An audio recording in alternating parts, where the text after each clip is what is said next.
ಅಸಮಾಧಾನ ದಮನಕ್ಕೆ DK BK Surjewala ಯತ್ನ. ಯಶವಂತರಾಯಗೌಡ ರಾಜೀನಾಮೆ ವಾಪಸ್, ಇನ್ನು ಕೆಲವರು ಬುಸ್ ಬುಸ್. ಕೃಷ್ಣಪ್ಪ ಭೇಟಿಯಾದ ಸುರ್ಜೇವಾಲಾ ಸಿಎಂ ಸರಿ ಮಾಡೋದಾಗಿ ನಾಯಕರಿಂದ ಭರವಸೆ. ಕುಟುಂಬದಲ್ಲಿ ಭಿನ್ನಾಭಿಪ್ರಾಯ ಸಹಜ ಎಂದು ಸ್ಪಷ್ಟನೆ. ಪೇಮೆಂಟ್ ಕೋಟಾದ ಸಂಪುಟ ಎಂದ ಬಿಜೆಪಿ, ಆಡಿಯೋ ಬಿಡುಗಡೆ ಮಾಡಿದ ಛಲವಾದಿ, ಇದೆಲ್ಲ ಸುಳ್ಳೇ ಸುಳ್ಳು ಎಂದ ತಿಮ್ಮಾಪುರ. ಬೈರಮಂಗಲದಲ್ಲಿ ರೈತರ ಆಕ್ರೋಶ. ಆಗಸ್ಟ್ 9ರಿಂದ ಜೆಡಿಎಸ್ ಪಾದಯಾತ್ರೆ. ಟೌನ್ಶಿಪ್ ಕೈಬಿಡದಿದ್ರೆ ಸದನದಲ್ಲಿ ಹೋರಾಟ ಅಂದ್ರು ಅಶೋಕ್. ಫೈನಲ್ ಹಂತದಲ್ಲಿ ಮತಪಟ್ಟಿ ಪರಿಷ್ಕರಣೆ. ರಾಜ್ಯದಲ್ಲಿ 1 ಕೋಟಿ ವೋಟರ್ಸ್ ಡಿಲೀಟ್ ಸಾಧ್ಯ.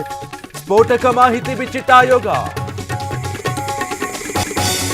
ಫೇಸ್ಬುಕ್ನಿಂದ ಪ್ರಧಾನಿ ವಿಡಿಯೋ ಡಿಲೀಟ್ ಕೇಸ್. ಕೊನೆಗೂ ಕ್ಷಮೆ ಯಾಚಿಸಿದ ಜುಕರ್ಬರ್ಗ್.